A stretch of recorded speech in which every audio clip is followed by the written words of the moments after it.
உங்கள் மனைவியின் தாலி, உங்கள் அம்மாவின் திருமண நகை அல்லது உங்கள் மகளுக்காக வாங்கி வைத்த தங்கம் இன்று அடகு கடையில் இருக்கிறதா? ஒவ்வொரு மாதமும் வட்டியை மட்டும் கட்டிக்கொண்டே இருக்கிறீர்களா? இந்த மாதம் மீட்டு விடலாம் என்று நினைத்து இன்னொரு மாதம், இன்னொரு வருடம் என்று காலம் கடந்து விட்டதா? நண்பர்களே, நீங்கள் மட்டுமல்ல, ஆயிரக்கணக்கான குடும்பங்கள் இதே சிக்கலில்தான் இருக்கின்றன.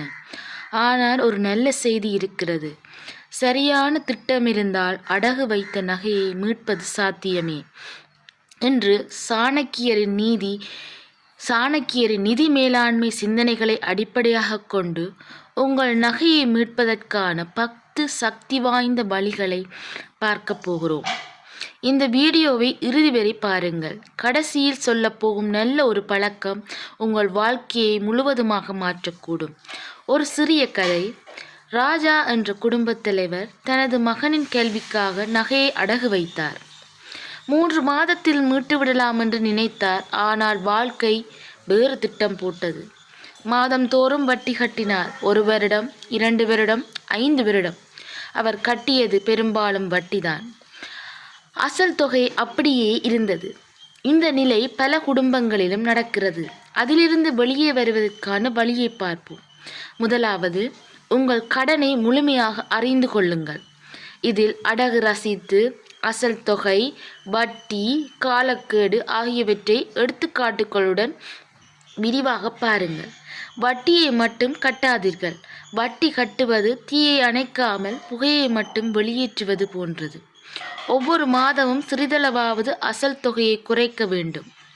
3வது, வீட்டில் தூங்கும் பணத்தை எழுப்புங்கள். அதாவது பழைய டிவி, பழைய சைக்கிள், பயன்படுத்தாத மரச்சாமான்கள், இவை அனைத்தும் பணமாக மாற்றலாம்.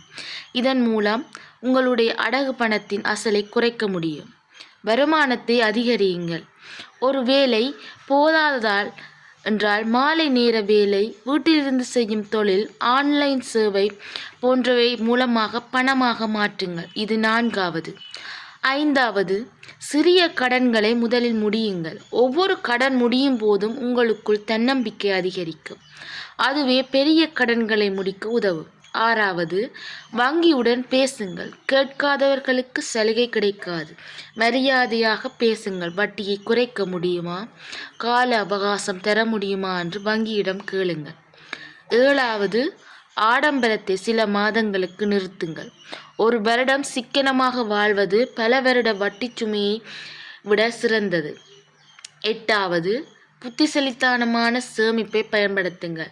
குறைந்த வட்டி தரும் சேமிப்பை வைத்துக்கொண்டு அதிக வட்டியை செலுத்துவது நிதி ரீதியாக நன்மை தராமல் இருக்கலாம். ஆனால் எந்த முடிவையும் எடுப்பதற்கு முன் உங்கள் குடும்ப தேவைகளையும் அவசர நிலைமைகளையும் கருத்தில் கொள்ளுங்கள். 9வது, குடும்பம் உங்கள் பலம். மனைவி, கணவர், பிள்ளைகள் அனைவரும் ஒன்றாக முடிவெடுத்தால் கடன் விரைவில் குறையும்.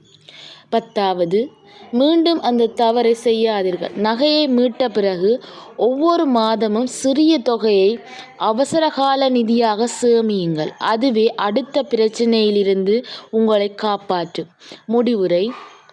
நண்பர்களே, நகை என்பது தங்கம் மட்டுமல்ல, அது நினைவுகள், அது பெற்றோரின் ஆசீர்வாதம், அது குடும்பத்தின் பாதுகாப்பு. இன்றைய ஒரு திட்டத்தை தொடங்குங்கள். சிறிய மாற்றங்கள் நாளைய பெரிய வெற்றியை தரும். நன்றி.